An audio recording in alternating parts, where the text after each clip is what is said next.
Hello అండి. Welcome to our channel 3 vibes. ఈరోజు మరో హెల్తీ రెసిపీతో అండ్ కిడ్స్ లంచ్ బాక్స్కి ఫ్రెండ్లీగా ఉండే స్వీట్ కార్న్తో చపాతీ ఎలా చేసుకోవాలో చూసేద్దాం రండి. దానికోసం ముందుగా ఒక ప్యాన్ తీసుకొని అందులో వాటర్ పోసి హీట్ అయ్యే వరకు అందులో ఉంచేసి దాని తర్వాత అందులో స్వీట్ కార్న్ నేను ఒక 2 బౌల్స్ ఆఫ్ స్వీట్ కార్న్ తీసుకున్నాను. అందులో వేసేసి బాయిల్ అయ్యే వరకు ఉంచి దాన్ని డ్రైన్ చేసేసి చల్లారే వరకు పక్కన ఉంచండి.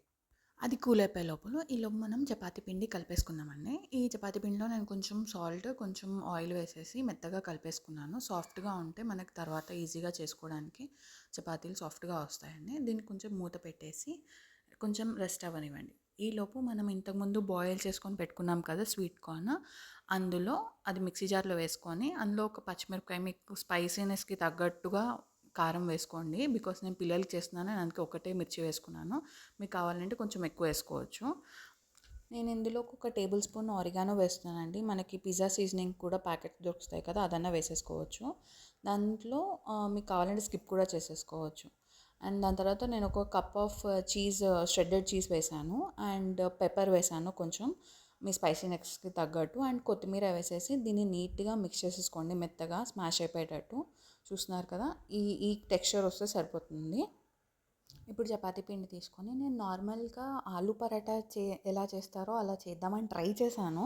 బట్ అంత పర్ఫెక్ట్గా నాకు అది రాలేదు. ఎందుకంటే మిక్చర్ మొత్తం బయటకు వచ్చి చీజ్ కదా మొత్తం బయటకు వచ్చేసి సాఫ్ట్ అయిపోతుంది. అందుకని నేను కొంచెం డిఫరెంట్గా ట్రై చేద్దామనేసి ఇలా మామూలుగా చపాతీలాగా చేసేసుకొని దానిపైన నేను ట్రయాంగిల్ షేప్లో మిడిల్లో కొంచెం స్టఫ్ చేసేసుకున్నానండి. నీట్గా స్మూత్గా అయిపోయిన తర్వాత లెవెల్ చేసేసాను.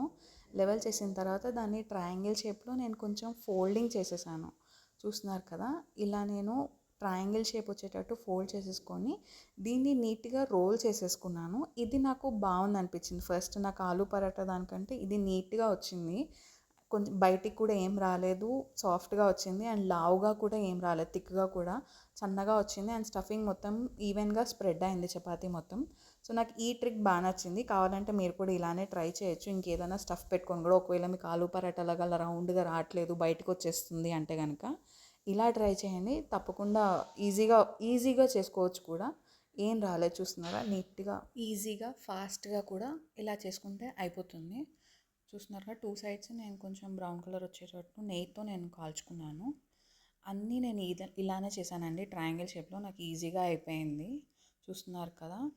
సో నేను ఫస్ట్ చేశాను కదా రౌండ్గా, అది కొంచెం నాకు క్లమ్జీగా వచ్చింది. అందుకే నేను అన్నీ ఇలా చేశాను. థ్యాంక్ యూ అండి. బాక్స్ ప్యాక్ చేసేసి కిడ్స్ పంపించేస్తున్నాను.